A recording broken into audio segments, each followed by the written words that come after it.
Mental torture को साबित करने के लिए हमारे पास अभी भी लॉज के अंदर अमेंडमेंट बहुत जरूरी है। दूसरी शादी मर्द का शरई हक है। पहली बीवी की मर्जी का शामिल होना जरूरी है। जॉइंट फैमिली सिस्टम के अंदर अगर औरत को ज़हनी तशद्दुद का शिकार किया जा रहा है, एक मर्द को भी सेफ गार्ड किया गया है, एक औरत को भी सेफ गार्ड किया गया है। क्या आप जानते हैं कि अब आपकी निजी जिंदगी के छोटे छोटे झगड़े आपको जेल की सलाखों के पीछे पहुंचा सकते हैं।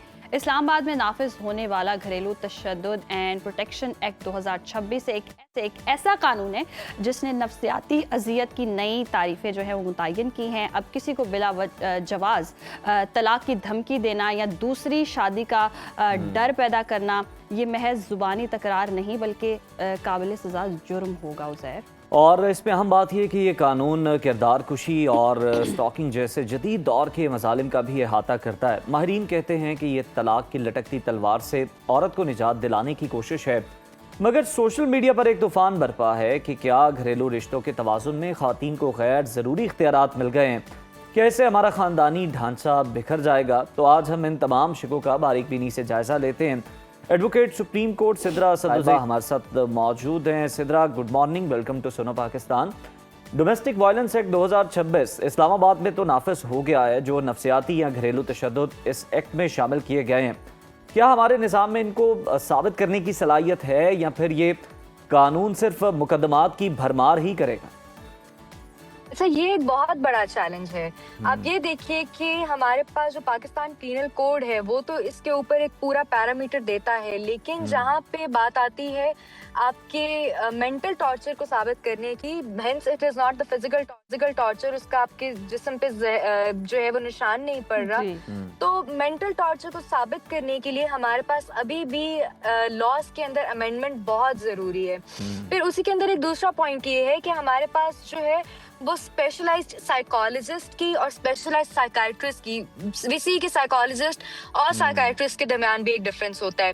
सो वो मौजूद नहीं होते at the time of inquiry. आपके पास इन्वेस्टिगेशन ऑफिसर तो बैठा हुआ होता है, लेकिन आपका इन्वेस्टिगेशन ऑफिसर भी जो है वो on the basis of your circumstantial evidences या आपके फिजिकल हर्ट की बेसिस के ऊपर जो है वो अपनी रिपोर्ट बना रहा होता है। लेकिन अभी तक जो है कानून इसके ऊपर साइलेंट है। सही।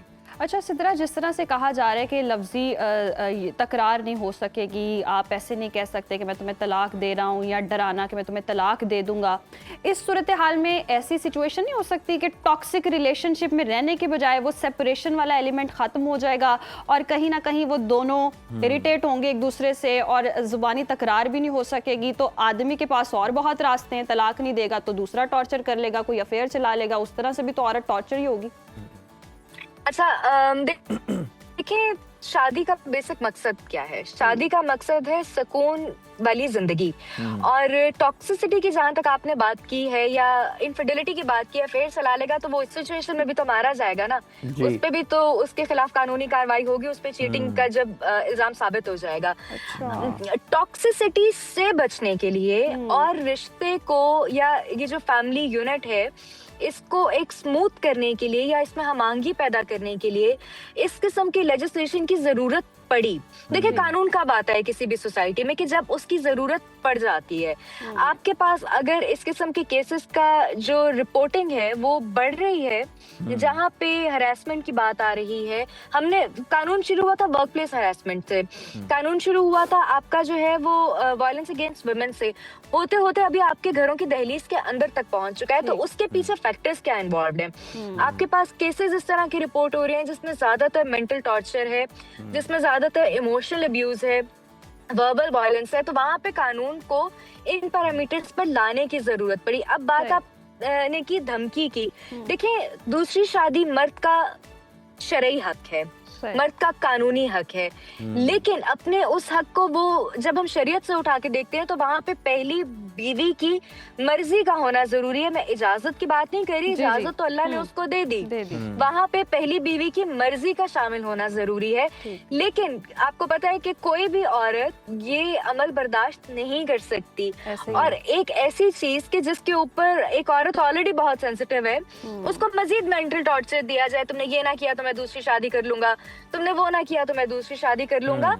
एक वो अमल जिसकी आपको अल्लाह ने इजाजत दी हुई है, आप उस अमल को नेगेटिवली यूज कर रहे हैं as a weapon of harassment या एज अ टूल जहाँ पे आप उसको मेंटल वायलेंस दे रहे हैं। तो वो टूल या वेपनाइज करके आप अपने हक को इस्तेमाल कर रहे हैं, वो गलत है और उसके ऊपर कानून ने कदगन लगाई है। सही। अच्छा सिद्रा, पाकिस्तान में मेजॉरिटी जो है वो जॉइंट फैमिली सिस्टम में रहती है। नए कानून में शौहर के अलावा किसी और के साथ रहने पर मजबूर करना तशद्दुद करार दे दिया गया है।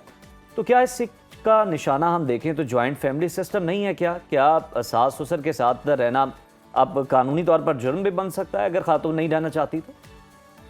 देखिए, ये हक है औरत के पास, और ये हक तो आप अगर इस्लामिक टीचिंग्स को उठा के देखें तो वहाँ पे भी जॉइंट फैमिली सिस्टम में महरम ना महरम के बहुत से इश्यूज आते हैं कि जहाँ पे औरत जो है वो अपने जेठ के लिए, अपने देवर के लिए, उनके बच्चों के लिए एक नामहरम है। अगर आप उसको पॉजिटिव एस्पेक्ट को उठा के देखें तो इसके अंदर नेगेटिव चीजें कम है। जॉइंट फैमिली सिस्टम गलत नहीं है, बुरा नहीं है, मैं उसको बिल्कुल गलत या बुरा नहीं कहती। हमारा कल्चर है, हमारा ईस्टर्न कल्चर है, हम उसके अकॉर्डिंग चलते हैं। लेकिन जॉइंट फैमिली सिस्टम के अंदर अगर औरत को ज़हनी तशद्दुद का शिकार किया जा रहा है, हम ये भी देखते हैं बहुत सारे केसेस हमारे पास आते हैं कि जहाँ मियाँ बीवी के दरमियान इतने लड़ाई झगड़े नहीं होते या मियाँ बीवी के इश्यूज रिजॉल्वेबल होते हैं, लेकिन जो इंस्टीट्यूशन ऑफ मैरिज है या वो जो शादी की गाड़ी है वो चल इसलिए नहीं रही होती क्योंकि इंटरवेंशन इन लॉज की तरफ से हो जाती है। और मैं ये नहीं कह रही कि सिर्फ औरत की जो है वो इन लॉज की तरफ से होती है, समटाइम्स जो है औरत के मैके की तरफ से भी बहुत ज्यादा गलत इंटरवेंशन हो रही होती हैं। तो उस सिचुएशन में एक मर्द को भी सेफ गार्ड किया गया है, एक औरत को भी सेफ गार्ड किया गया है, जहाँ वो विद पीस एंड हार्मनी अपनी जिंदगी को अपने मुताबिक चला रहे हैं। सही। अच्छा सिद्रा, आपको नहीं लगता कि ख़वातीन को कुछ ज़्यादा ही वाकई, क्योंकि कुछ तनकीद ये भी की जा रही है सोशल मीडिया पे कि बहुत ज़्यादा एक्स्ट्रा राइट्स मिल गए, क्योंकि ये तायुन करना कि वो ज़हनी दबाव में है, वो प्रेशर में है। अब नो आइडिया कोई भी औरत उठ के इसको मिसयूज़ भी कर सकती है, वो कह दे कि भाई इसने मुझे टॉर्चर की है, ये तो मेरी सास ऐसे करती है, बदला लेने के लिए कोई ऐसी मिसअंडरस्टैंडिंग क्रिएट कर दे, तो गलत इस्तेमाल भी हुआ इसका। अच्छा, आपके क्वेश्चन के ना दो पार्ट्स हैं। पहला पार्ट है बहुत ज्यादा हकूक और दूसरा पार्ट है उसका मिसयूज। मुझे ये बताएं बहुत ज्यादा हकूक क्या है? मतलब एक हक है, वो है आपको कॉन्स्टिट्यूशन का आर्टिकल 14 जो आपके फंडामेंटल राइट्स की बात करता है, आपके फंडामेंटल राइट्स के चैप्टर में आर्टिकल 14 आपको ये हक देता है जिसको कहते हैं हम कि एक खुशगवार जिंदगी का हक। तो एक हक से उसकी बहुत सारी ब्रांचेस ओरिजिनेट हो रही हैं, बहुत सारी ब्रांचेस जो हैं वो एक हक के अंदर से निकल रही हैं। बहुत ज्यादा हकूक जो है ऑब्वियसली सोशल मीडिया मेरी भी नजर से गुजरा है, जहाँ पे इनको मीम्स के तौर पे भी इस्तेमाल किया गया है, जहाँ पे ये भी कहा जा रहा है कि औरत के पास बहुत ज्यादा आजादी आ गई है, बहुत ज्यादा हकूक आ गए। एक पुरसकून जिंदगी औरत या मर्द दोनों का हक है। अगर आपने लॉ को उठा के देखा है तो लॉ जो है वो जेंडर स्पेसिफिक नहीं है, लॉ जेंडर न्यूट्रल है। तो यहाँ पे सिर्फ औरत के लिए इन हकूक का इस्तेमाल करना या औरत के ऊपर प्रेशर बिल्डअप करना कि औरत के पास बहुत ज्यादा हकूक है, नहीं, उतने ही हकूक मर्दों को भी मिले हैं। औरतें भी जो है वो अगर किसी किस्म के लड़ाई झगड़े में पड़ रही है तो उनके खिलाफ भी कानूनी कार्रवाई की जा सकती है। फिर दूसरे आपका सवाल का जो दूसरा पार्ट था वो था शक और शुभात या मिसयूज, किसी के ऊपर इल्जाम लगाना। बिल्कुल ऐसा है, ये आपकी बात बिल्कुल बजा है। कानून के अंदर अगेन हम मैलाफाइड इंटेंशन जब प्रूफ हो जाती है तो वहाँ पे कोई भी पिटिशन, कोई भी मुकदमा खारिज हो जाता है। अगर बदनीयती अगेन मैलाफाइड इंटेंशन के ऊपर आपने किसी के ऊपर जो है वो किसी किस्म की कानूनी कार्रवाई की हुई है तो इस सिचुएशन में पाकिस्तान पीनल कोड के अंडर आप सजा के भी मुर्तकिब होते हैं। सिद्रा, हम इस कानून के मेरिट्स और डीमेरिट्स को देख रहे हैं, इस पर बात कर रहे हैं कि इससे मसाइल हल होंगे या फिर और पैदा हो जाएंगे, अदालतों पर कहीं बोझ तो नहीं पड़ जाएगा। अब ये जॉइंट फैमिली सिस्टम वाली जो एग्जांपल है, इसमें अगर खातून कहती है कि मैंने जॉइंट फैमिली में नहीं रहना, अलग रहना है, और शौहर कहता है मैंने अलग नहीं रहना, मैंने तो अपनी फैमिली के साथ ही रहना है, तो इससे तो मसला जो है वो और बढ़ जाएगा, फिर तो बात अलहदगी तक ही चली जाएगी। उसके पास फाइनेंशियली इतनी चीजें भी ना हो कि वो मैनेज कर सके। यस, बिल्कुल ऐसा है, बिल्कुल ऐसा है। हमने बहुत सारे केसेस ऐसे देखे हैं जहाँ पे औरतें अपनी मर्जी से रहना चाहती हैं, सास ससुर के साथ नहीं रहना चाहती, और वहाँ पे जो है वो मर्द बेचारा पिस जाता है। क्योंकि मर्द जो है may be financial is one factor, the other factor is emotional attachment. और वैसे भी देखिए हमारे यहाँ माँ बाप के साथ रहना, माँ बाप के साए के नीचे रहना एक ब्लेसिंग समझी जाती है और इटसेल्फ एक ब्लेसिंग है। तो यहाँ पे अगेन कानून के अंदर मैं वही बात करूंगी कि कुछ अमेंडमेंट्स की जरूरत है, कुछ चीजों को बिल्कुल बारीक लेंस से स्पेसिफाई करने की जरूरत है। सही। अच्छा सिद्रा, हम देखते हैं कि माशरती लिहाज से भी ना ख़वातीन हो या मर्द हो, उनको एक्चुअल में तलाक का मतलब भी या उस तरह से कानूनी तौर पर भी समझ अंडरस्टैंडिंग नहीं है, या शादी की उस तरह से अंडरस्टैंडिंग नहीं है। और यहाँ मैं ज़रूर कोट करूँगी, जैसे हक मूवी आई है बॉलीवुड की, उसको बड़ा लाइमलाइट भी मिल रही, बड़ा सराहा भी जा रहा है। जितनी अंडरस्टैंडिंग उसमें दिखाई गई, आपको नहीं लगता पाकिस्तान में इस तरह की अंडरस्टैंडिंग की बहुत ज़्यादा ज़रूरत है? हम आपको पता है कि इमाम शाफी ने तकरीबन 99 वर्ड्स ऐसे हैं जो अपनी बुक में लिखे हैं और जिसके मतलब जो है वो तलाक के जुमरे में आता है, even during the discussion of divorce. और हमारे पास लोगों को ये बेसिक इंफॉर्मेशन नहीं है कि सिर्फ तलाक ही लफ्ज इस्तेमाल करने से तलाक नहीं हो जाती, उसके अंदर दो चीजें देखी जाती हैं। पहली चीज देखी जाती है कि आप किस हालत में मौजूद हैं। ऑब्वियसली तलाक जो है वो कैंडल लाइट डिनर के ऊपर नहीं होती। तलाक जो है वो किसी एनिवर्सरी और बहुत खुशगवार माहौल में नहीं होती, उसमें है हालत इकरा, यानी आप इस गुस्से की शदीद हालत में मौजूद हैं कि तलाक के अलावा भी आप कोई वर्ड इस्तेमाल कर रहे हैं तो आपको तलाक हो जाती है। ये मैं नहीं कह रही, इमाम शाफी ने अपनी किताब में 99 वर्ड्स दिए हैं। सेकंड चीज देखी जाती है सर्कमस्टांशियल एविडेंसेस, यानी कि आया वो मौका ऐसा था कि जहाँ पे एक औरत कह रही है कि मैं तुम्हारे साथ नहीं रहना, एग्जाम्पल, मैं तुम्हारे साथ नहीं रहना चाहती, मुझे आजाद कर दो। और एक मर्द कहता है कि जो आज से तुम मेरी तरफ से आजाद हो।